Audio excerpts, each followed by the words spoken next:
বন্ধুরা আসসালামু আলাইকুম। আমরা এখন আছি ঝিটকা বাদিয়াখোলাতে। আপনার যেখানে হাজারি গুড় বানানো হয় দেখতে পাচ্ছেন, এটা হচ্ছে একটা বিশাল খেজুরের বাগান। আমরা এখন এখানে যে আঙ্কেল আমাদের খেজুরের হাজারি গুড় তৈরি করেন তার সাথে একটু কথা বলবো। আঙ্কেল আসসালামু আলাইকুম। ওয়ালাইকুম আসসালাম। আঙ্কেল কেমন আছেন? আল্লাহ রাখছে ভালো আছেন? জি আলহামদুলিল্লাহ ভালো আছি। আঙ্কেল আপনি এই হাজারি গুড়টা কতদিন যাবত তৈরি করেন? আমি জি মোটামুটি বছর 30 বছর যাবত। হ্যাঁ। আচ্ছা, এই হাজারি গুড় সম্বন্ধে আমাদের একটু জানাবেন যে এটা গুড়টা কিভাবে তৈরি হয় এবং কি মানে প্রসেস সম্পর্কে একটু আমাদের জানাবেন।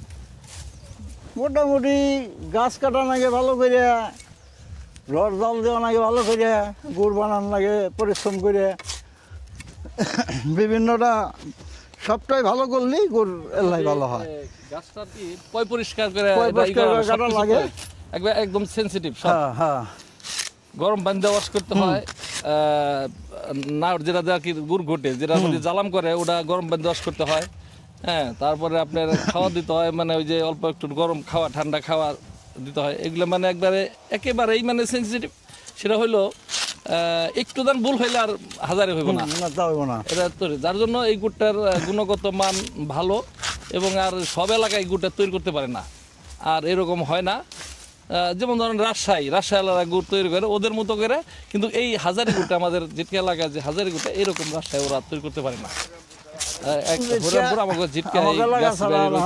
হাজারি সেটা মনে করেন বিভিন্ন রাষ্ট্রে ইম্পোর্ট হইতেছে, বিভিন্ন রাষ্ট্রে বিভিন্ন জনের বড় বড় মানে ইয়েরা খাইতেছে, অফিসাররা এগুলা করে খেয়ে থাকে। সাধারণত খুব ভালো একটা জিনিস হাজারি গুড়, সুস্বাদু একটা গুড়। এই একমাত্র শীতকাল ছাড়া এটা হয় না। এই হাজারি গুড়টা যে আপনারা তৈরি করেন, এই হাজারি গুড়টা আপনার গাছগুলো কি প্রত্যেক দিনই ঝোড়া হয় নাকি? না না না না, 7 দিন পর 2 দিন। 7 দিন পর 7 দিন পর পর 7 দিন পর পর ঝুরে তারপর হচ্ছে গাছটা শুকায় আবার রস সংগ্রহ করতে হয়। 7 দিন শুকায় 2 দিন কাটি। তাই 7 দিন শুকায় 2 দিন কাটে, যার জন্য গুড়ের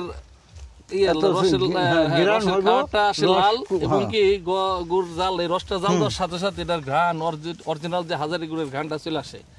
হ্যাঁ, যার জন্য এটার ভিতরে কোনো মেডিসিন লাগে না, কোনো কিছু লাগে না। এটা সব গাছই তো আবার এটা পারে না।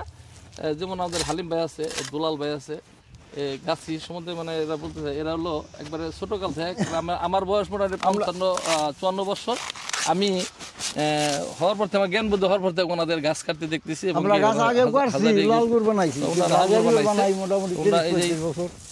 20-22 বছর ধরে হাজারি বানান ধরছে। হ্যাঁ, ওনারা এবং কি ভালো গুণগত মানের হাজারি তৈরি করে, এবং এই হাজারা বিভিন্ন জনে আমাদের কাছ থেকে নেয়, অনেকে নেয়, অনেকে সংগ্রহ করে। আচ্ছা ভাই, এই হাজারি গুড়টা মোটামুটি আপনার 1 কেজি গুড় তৈরি করতে গেলে মোটামুটি কতখানি রস লাগে? 1 কেজি গুড় তৈরি করতে গেলে আপনার 10 থেকে 12 লিটার রস লাগে। এটারে জ্বালাম করতে করতে করতে আস্তে আস্তে ঘন হয়, তারপরে ইয়ে আছে আবার ওই জ্বালার সাইডে গুঁড়া লাগে, ওটার বেসন বলে আমরা যেটা বলি বাংলা ভাষা আর কি। ওই বেসন ওটা লাগে, বেসন না উঠলে হাজারি গুড় এটা হবে না। যদি বেসন না ওঠে ওটা হাজারি হবে না। হ্যাঁ, এটা এই জিনিসটা সবাই এটা বোঝে না, ওই যে রাজশাহীরা বোঝে না এগুলো। হ্যাঁ, যার জন্য আমাদের এই গুড়টা গুণগত মান অনেক ভালো।